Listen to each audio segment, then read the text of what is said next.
Hey everybody, in this wizard build video for the game of Frostgrave, I'll be creating an Illusionist that uses the spell combo of Push combined with Transpose.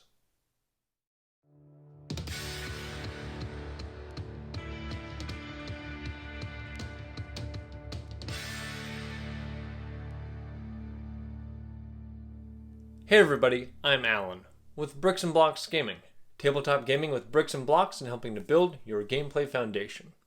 In this video, I'll be discussing the Illusionist's spell list, their main spells and strategy, how their other spells fit in, recommend some soldiers to hire for this wizard, and give my thoughts about using this build in a game. So let's get to the bricks and blocks of creating this Illusionist for Frostgrave. For their spells, from their primary school, I've selected Fool's Gold, Illusionary Soldier, and Transpose. From the aligned schools, I've selected Heal, Push, and Reveal Secret, and from the neutral schools, I've selected Enchant Weapon and Raise Zombie. As mentioned earlier, the main strategy for this Illusionist focuses around the aligned Push spell, which casts on a 10, and the in-school Transpose, which casts on a 12. Both of these spells are quite powerful by themselves, and they're both discussed in my videos about the best spells from their respective schools. And to maximize their combo, it's good to have a solid understanding of group activation versus standard activations, which I've discussed in detail in another video. The strategy is designed to get treasure hunters off the table while simultaneously moving slower soldiers into the action. The combo works best if there are starting treasures placed on the same vertical level as the deployment area. During deployment, a soldier that will be a treasure carrier should be placed directly in front of the wizard and between that spellcaster and the nearest treasure token, and the apprentice should be deployed nearby. During the wizard phase, a standard, not a group activation should be declared with the soldier and Push should be cast on them. This spell should be empowered if failed, and hopefully the resulting plus 10 attack roll will beat the soldier's attack roll and send them at the treasure. The wizard can then move wherever, and then the soldier is activated. If they aren't all the way to the treasure, they should start their activation by moving into contact with it. Then use their second action to pick it up. If they have been pushed all the way to the treasure, they should pick it up, then use their second action to move back toward their deployment edge. During the apprentice phase, a combat-focused soldier, preferably something that can't move quickly on their own, like a Templar or a Knight, should activate with the apprentice, who will cast Transpose, empowering it as much as needed to get it cast, to swap the combat soldier with the treasure carrier. Then the combatant should activate and double move toward the action. If the combatant to be transposed is more than 12 inches away from the treasure carrier, the maximum transposing distance, instead a group activation should be done. The phase will start with moving the soldier within 12 inches of the hauler.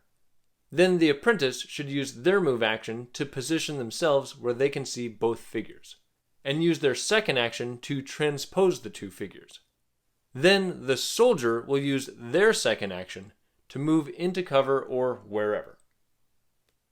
Although the combo will primarily be an early game strategy, Push and Transpose will continue to be the go-to spells throughout the game.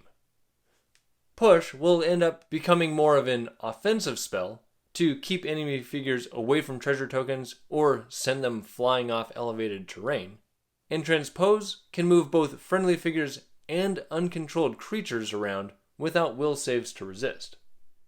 Since the initial combo requires both spellcasters to succeed in casting their spells, there's a good chance that at least one of them is going to need to do some empowering.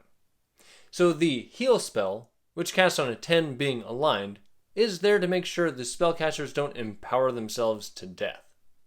And speaking of death, the spell Raise Zombie works well for this wizard, as it creates a great combo to push and then transpose for the starting combo. However, as a neutral spell, it has a casting number of 14, meaning it can't be counted on every game, but is quite nice when it works. And this will likely be cast just as an out-of-game spell and not used often during battles. The Illusionist has two other out-of-game spells that are less important to their strategy, but helpful when they work. The in-school illusionary soldier casts on a 12, and while these phantoms can't pick up treasure, they can serve to draw some fire or provide combat support to allied figures, or serve as a short-lived wall.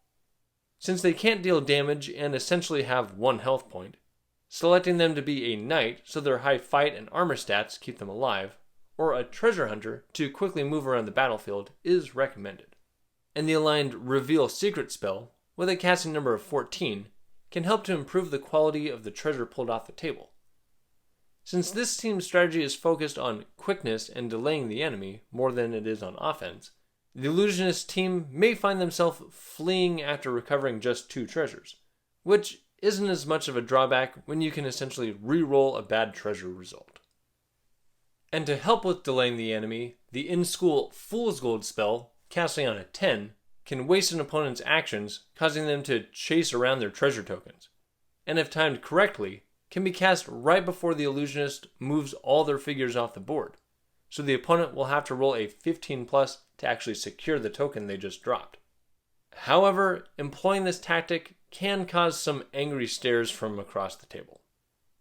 And lastly, the Illusionist knows the neutral spell Enchant Weapon, which casts on a 12. This is here just to provide some magic damage if something is immune to normal weapons, and to act as an experience point booster when there's nothing else to cast. For starting soldiers, after hiring an apprentice, I'd recommend hiring a Templar for 125 gold crowns, and this figure will serve as the target for the initial Transpose spell. Then 100 gold crowns for a fast treasure hunter to keep up with the Transpose Templar, and 75 for an apothecary to supplement healing needs after empowerment, and then serve as a backup treasure hauler or bodyguard. Then taking 1 thief to be the target of the initial push spell in case Raise Zombie fails, and 4 thugs as warm bodies to help tie up and slow down the enemy. As the Illusionist gains funds, they should hire an additional Templar for transposing, a ranger for some ranged support, 2 defensive men-at-arms to aid their goal of delaying the enemy, and possibly trading out their thief for an infantryman. As the Illusionist passes levels, since a lot can be done with just push and transpose, they should focus on reducing those casting numbers until they're both very easy to cast, and increasing their health stat to help with empowering. As for my opinion about this wizard build, I think it could be interesting to play, as it really is focused on getting in quick, then getting out while avoiding a lot of the action, which is a different way than most people probably play Frostgrave. However, the strategy of intentionally leaving behind treasure tokens can mean losing in one-off battles, so it'll work best for campaign play. And I think the build works well thematically, as everything feels subtle or tricky, which is what Illusion is all about. Let me know in the comments your thoughts about this Illusionist build, and if you've ever comboed push with transpose. I'm Alan with Bricks and Blocks Gaming. Thanks for watching and play well.